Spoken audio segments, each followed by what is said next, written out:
सब कुछ एक लैब से शुरू हुआ, जहां एक स्टीच्ड कॉर्प्स एक्सपेरिमेंट टेबल के ऊपर लटका हुआ था। जैसे ही सेकेंड पावर सोर्स कनेक्ट किया गया, कमरे में मौजूद सब लोग अपनी सांस रोककर खड़े हो गए। तभी वो बॉडी हल्की सी हिले। जो हाथ बिल्कुल बेजान होने चाहिए थे, वो अचानक ऊपर उठ गए और उसकी छाती ऐसे उठने गिरने लगी जैसे कोई जिंदा इंसान सांस ले रहा हो। पूरा कमरा शॉक में था, लेकिन जज ने सब रोक दिया। बोला, ये बस एक ट्रिक है, धोखा है। विक्टर ने बहस नहीं की। उसने पास रखा एक छोटा सा बॉल उठाया और कॉर्प्स की तरफ उछाल दिया। सबकी आंखें फटी रह गईं। जब उस बॉडी ने बॉल को बिल्कुल स्मूथली पकड़ लिया, जैसे कोई नॉर्मल इंसान पकड़ता है, विक्टर बोला, ये एक कंप्लीट कोऑर्डिनेटेड बॉडी है। जज की आवाज और तेज हो गई। इसका ब्रेन डेड है। बिना सोच के ये सिर्फ एक चलता फिरता खोल है। विक्टर ने टेबल पर हल्का सा टैप किया और क्रीचर से बात की। सबकी हैरानी तब और बढ़ गई जब उसने समझकर बॉल वापस विक्टर की तरफ फेंक दिया। भीड़ में फुसफुसाहट से लेकर शोर तक मच गया। जज चिल्लाया कि विक्टर ईश्वर की मर्यादा तोड़ रहा है। लाइफ भगवान का गिफ्ट है। विक्टर ने लाइफ ही फ्यूचर है।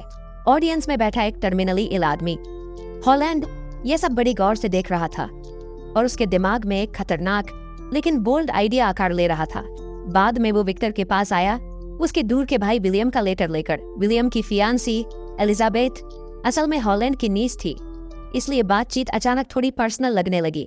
हॉलैंड ने बताया कि उसने विक्टर का आर्टिकल द लैंसेट में पढ़ा था, जिसमें उसने एक नया बॉडी असेंबल करके उसमें लाइफ देने की बात लिखी थी, और आज के डेमोन्स्ट्रेशन ने साबित कर दिया कि ये सच में पॉसिबल हो सकता है।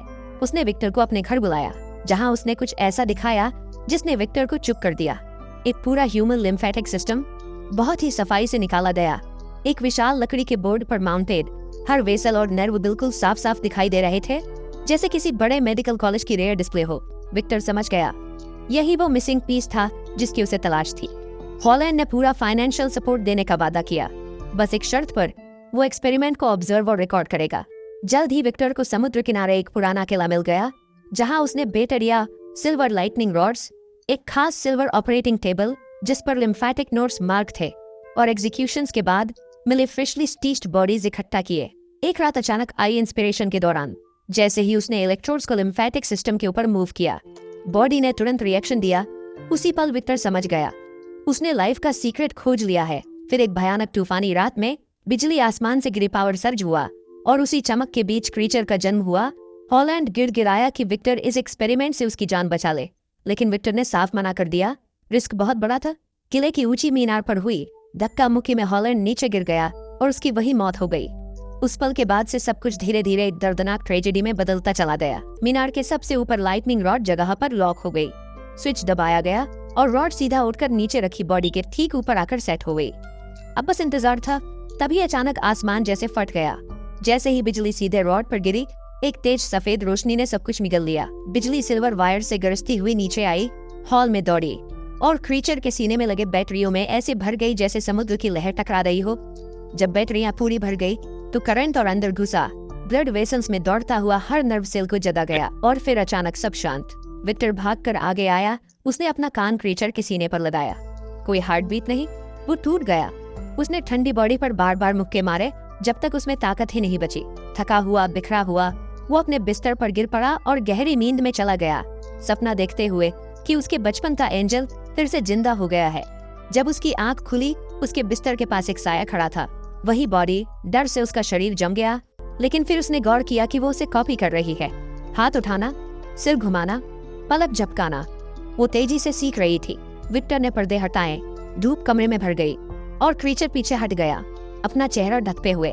विक्टर ने धीरे से कहा, डरो मत, ये सूरज है, ये तुम्हें एनर्जी देता है। और बस उसी पल विक्टर का मॉन्स्टर सच में जन्म ले चुका था। उसने उसे अपना नाम सिखाया, विक्टर, और वही पहला वर्ड बना जो क्रीचर ने बोला। उसकी पूरी दुनिया का सबसे अहम सिंबल, अपने क्रिएटर से जुड़ी इकलौती डोर। विक्टर जोश में उसे और वर्ड सिखाने लगा, जैसे कोई कलाकार अपनी मास्टरपीस को जिंदा होते देख रहा हो। हालांकि सेफ्टी के लिए उसने उसके हाथों में हैंडक्स भी लगाए रखे। हर चीज क्रीचर के लिए नई थी, लेकिन बेसमेंट से बाहर निकलते हुए विक्टर के मन में अजीब खालीपन था।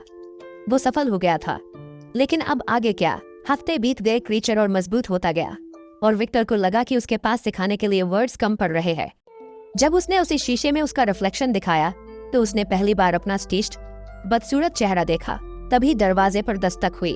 विक्टर के दिल में घबराहट और एक्साइटमेंट दोनों थे। वो अपनी सफलता दिखाना चाहता था, लेकिन बाहर एलिजाबेथ खड़ी थी अपने अंकल हॉलैंड के बारे में पूछती हुई। ऊपर विलियम को बातों में उलझाकर एलिजाबेथ नीचे बेसमेंट तक पहुंच गई और उसने क्रीचर को देख लिया। उनकी नजरें मिली, न डर न घिन, बस कुछ अजीब और तुरंत सा कनेक्शन, जैसे पहली नजर का प्यार। क्रीचर खुद ब खुद उसकी तरफ खींच गया।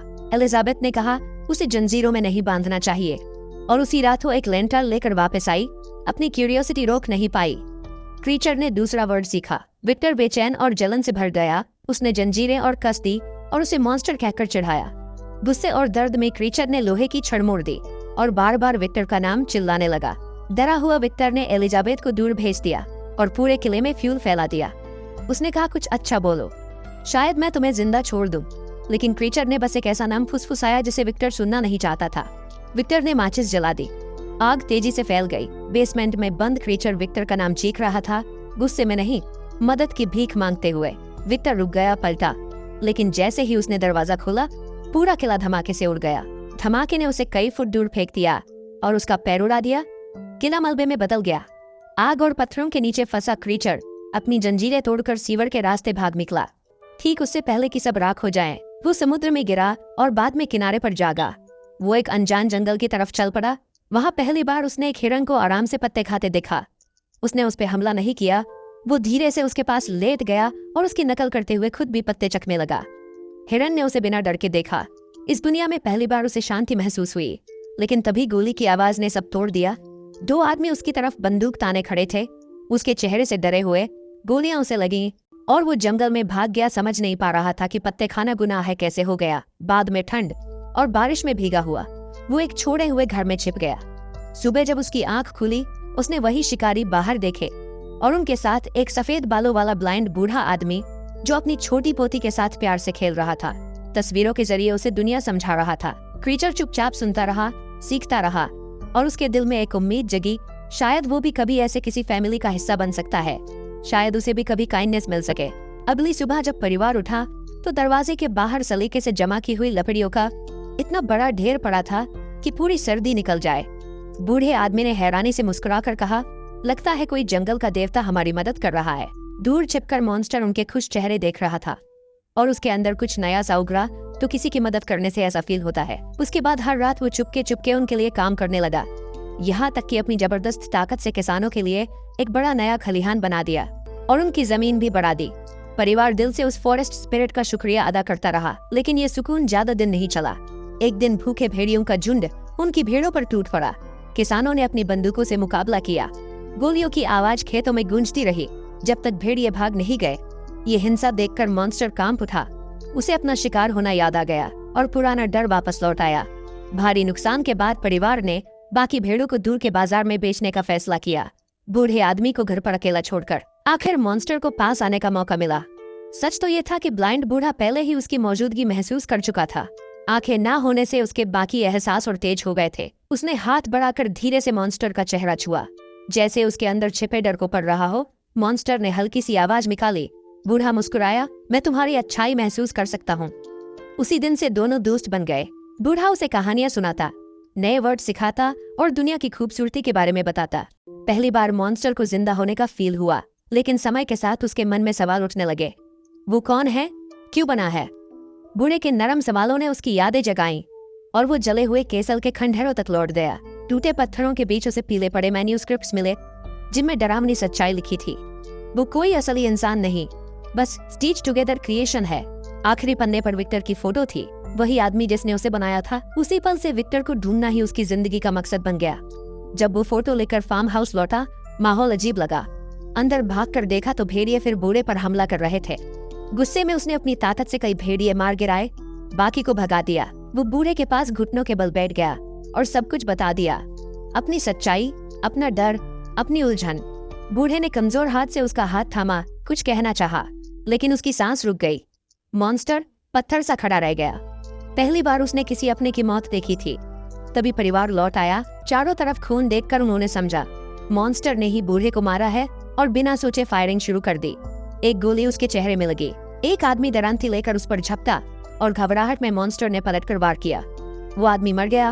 अपने ही हाथों से खून देखकर वो सहम गया और बर्फ में भाग पड़ा। गोलियां उसकी पीठ और गर्दन चीरती रही। आखिर वो गिर पड़ा। बर्फ धीरे धीरे उसके शरीर को ढकती गई। घंटों बाद उसकी उंगलियां हिली, सारे घाव पूरी तरह भर चुके थे। वो अमर था, लेकिन राहत नहीं, गहरा दर्द फील हुआ। मर न पाने का मतलब था अपने बदसूरत शरीर, अपनी तन्हाई और अपने दर्द से कभी छुटकारा न मिलना। इमोर्टैलिटी उसका सबसे बड़ा श्राप बन चुकी थी।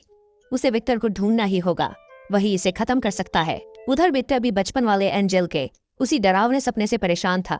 हर बार अपनी आर्टिफिशियल लेग के दर्द के साथ जागता।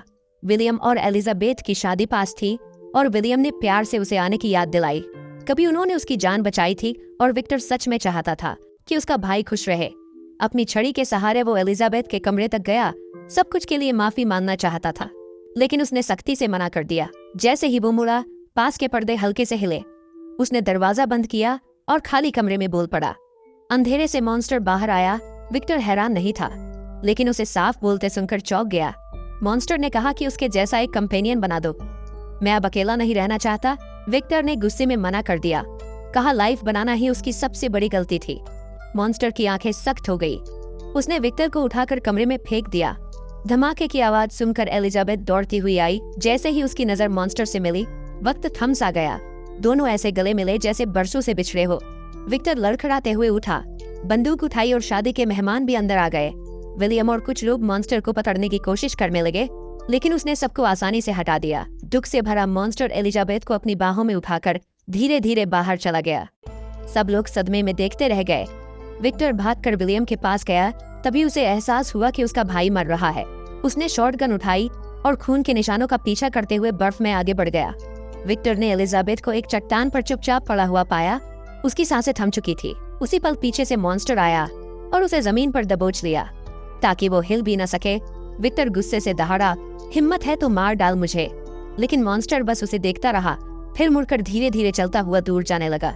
विक्टर किसी तरह उठ खड़ा हुआ और उसकी पीठ पर 2 गोलियां दाग दी। गोलियां लगी। मॉन्स्टर एक पल को लड़खड़ाया, लेकिन फिर आगे बढ़ता रहा, बर्फ पर खून की एक लंबी लकीर छोड़ते हुए। उसी दिन से विक्टर ने अपनी पूरी जिंदगी उसे खत्म करने में झोंक दी।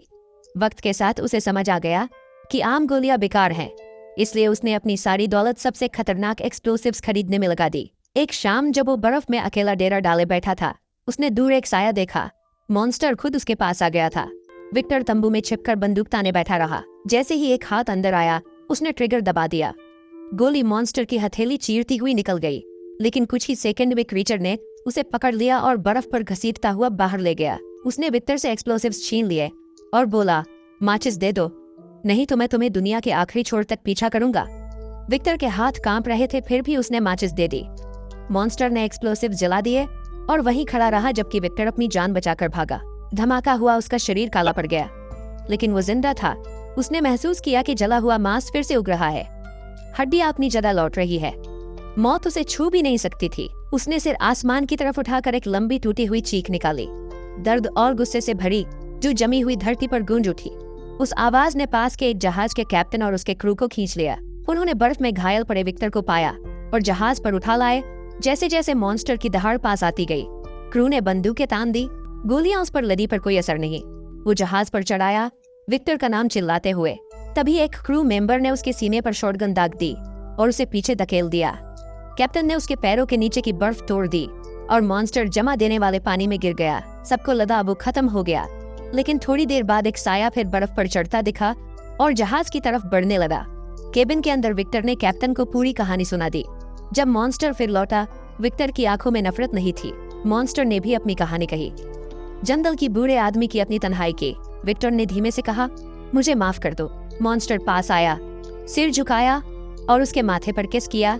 विक्टर ने आंखें बंद की और हमेशा के लिए सो गया। क्रू की हैरान निगाहों के सामने मॉन्स्टर मुड़ा, जहाज के अगले सिरे पर गया और अपनी ताकत से उसे जमी हुई बर्फ की कैद से आजाद कर दिया। कैप्टन दूर जाते उस साई को देखता रहा और अपने आदमियों से बोला, खतरा टल गया, अब हम घर लौट सकते हैं। जमे हुए सुनसान मैदान में अकेला खड़ा मॉन्स्टर उगते सूरज को देख रहा था, जिसकी सुनहरी और धुंधली रोशनी उसके शरीर पर पड़ रही थी। उसने उस नए सूरज को देखा और उसकी आंख से एक अकेला आंसू चुपचाप बह निकला। और फिर सोचते सोचते मॉन्स्टर अपनी आंखें बंद करते हुए आसमान की तरफ मुंह करते हुए, ये मूवी का एंड यहीं पर हुआ। हमारे चैनल को लाइक करें, सब्सक्राइब करें। प्रो जॉब 23 को थैंक यू।